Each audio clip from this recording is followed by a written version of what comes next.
Hello বন্ধুরা, আসসালামু আলাইকুম। সবাই কেমন আছেন? আশা করি সবাই ভালো আছেন। আমি আল্লাহর রহমতে আপনাদের দোয়ায় ভালো আছি।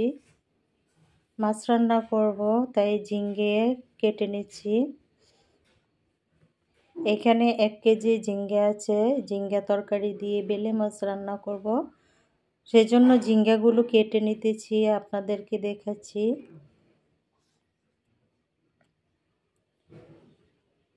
বেলে মাছও নরম, ঝিঙ্গেও নরম, তাই ঝিঙ্গা দিয়ে তরকারি রানবো। আর যারা যারা জয়েন হয়েছেন, আমার ভিডিওতে ক্লিক করেছেন, সবাইকে অসংখ্য অসংখ্য ধন্যবাদ। সবাই লাইক দিয়ে আমার ভিডিওটা অ্যাড সহ দেখে যাবেন। আপনাদের কাছে এটাই আমার কথা, আপনারা আমার সাথে থাকবেন, ভিডিও দেখবেন অ্যাড সহ। অ্যাড কেউ স্কিপ করবেন না আপুরা। তো আমার তরকারি কাটা শেষ, রান্নাতে চলে আসছি। এখন বেলে মাছগুলো ভেজে নিচ্ছি। আমি 2 বারে বেলে মাছগুলো ভেজে নিব। বেলে মাছ এমনিতেই নরম, যদি কাঁচা রান্না করি তাহলে বোনা করে খেতে হবে। আমার বোনা তরকারি বেশি ভালো লাগে না, একটু ঝোল ঝোল করে। যে কোনো মাছ তরকারি খেলে শরীরের পক্ষে ভালো। তো আমি 2 বারে মাছগুলো ভেজে এখন প্যান বসাই দিলাম। প্যানে আমি পেঁয়াজ তেল দিয়ে সিয়াগি, কিন্তু এখন মশলাগুলো দিয়ে দিচ্ছি। এখানে হলুদ, মরিচ, লবণ, আদা, রসুন সব কিছু দিচ্ছি, সব কিছু। আর এইখানে মাছ একবার ভেজেছি আর একবার ভেজে নিচ্ছি, সেটাও আপনাদেরকে দেখালাম। 2 চুলায় বসাইছি। মশলা পরিমাণ মতো যা যা লাগে সব কিছু দিয়ে দিলাম। আদা রসুনও দিয়ে দিলাম।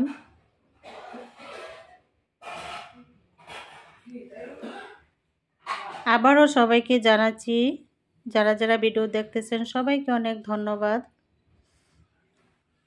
মশলা কষানো হয়ে গেছে, এখন আমি ঝিঙ্গে তরকারিগুলো দিয়ে দিলাম।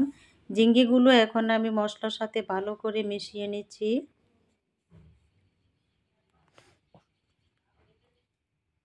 ভালো করে কষাতে হবে, ঝিঙ্গা তরকারিতে পানি ওঠে, তাই সুন্দর করে আমি কষিয়ে নিচ্ছি।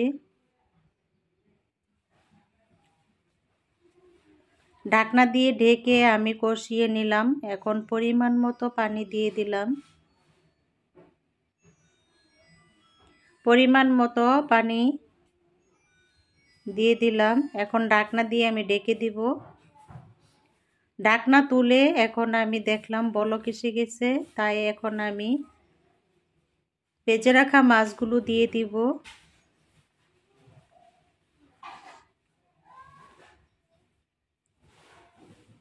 ঝিঙ্গা তরকারি নরম, বেলে মাছও নরম, তাই আমি ঝিঙ্গে দিয়ে পারফেক্টভাবে রান্না করতেছি। একটু ঝোল ঝোল রাখবো।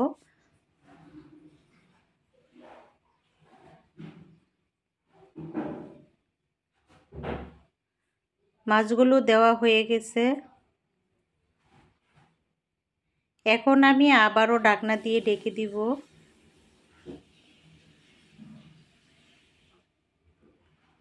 কাঁচামরিচ কেটে রেখেছিলাম, কয়েকটা দিয়ে দিলাম। ঢাকনা দিচ্ছি। ঢাকনা তুলে আবারও দেখাচ্ছি, বলক এসে গেছে।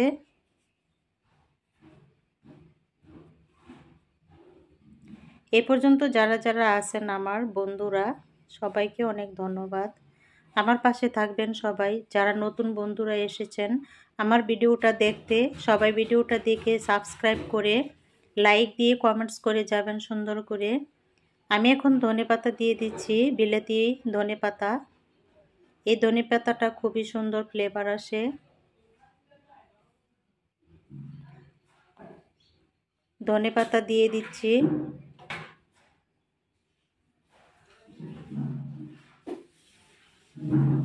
আমি আরেকটা তরকারি রান্না করব, সেটাও আপনাদেরকে দেখাবো। আপনারা সাথে থাকেন, কেউ চলে যাবেন না।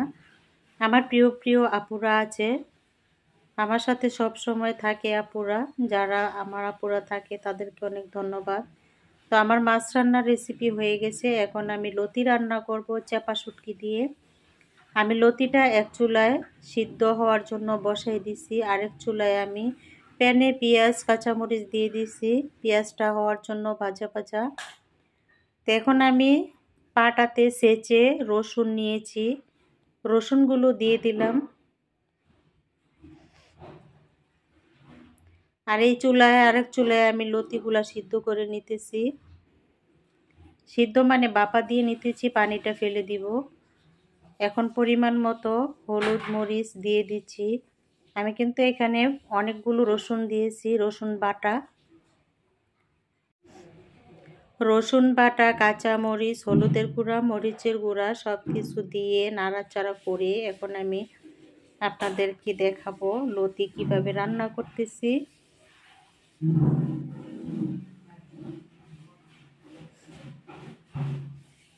অনেক সুন্দর শুটকি, চাপা শুটকিতে কিন্তু অনেক গ্রান ফ্লেভার।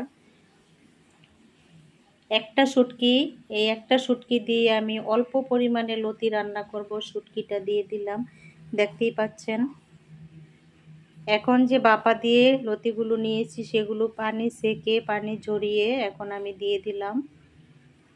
অল্প লতি আর চাপা শুটকিটা অনেক গ্রান আছে, সেজন্য একটা শুটকি আমি দিয়ে দিলাম। এই লতি তরকারিটা এত পরিমাণে মজা লাগছে, আমি অনেকগুলো ভাত খেয়েছি লতি তরকারি দিয়ে। যারা নতুন ব্যাচেলার ভাই বোনেরা আছেন, শুটকি দিয়ে লতি কিভাবে রান্না করে এইভাবে রান্না করে খাবেন আমার মতো। চাপা শুটকি হোক, লইট্টা শুটকি হোক, শুটকিটা ধুয়ে তারপরে দিবেন মশলাতে। চাপা শুটকিটা খুবই নরম, তাই সিদ্ধ হয়ে গেছে চাপা শুটকি। এই যে লতি রান্না হয়ে গেছে প্রায়, দেখেন আমি নাড়াচাড়া করে দিচ্ছি। আমি কিন্তু একটুও পানি দেইনি, পানি দিতে হবে না।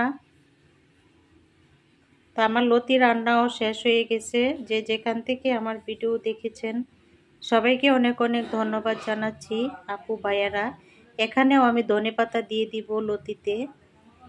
শুটকি লতিতে ধনেপাতা দিলে কিন্তু সুন্দর একটা ফ্লেভার আসে।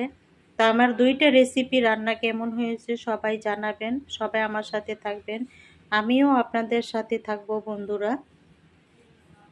আবারও বলছি, অ্যাড সহ আমার ভিডিওটা সবাই দেখবেন, অ্যাড কেউ স্কিপ করবেন না আপুরা। যে যেখান থেকে দেখেছেন আমার ভিডিওটা এ পর্যন্ত সবাইকে ধন্যবাদ। সবাই ভালো থাকবেন। আল্লাহ হাফেজ।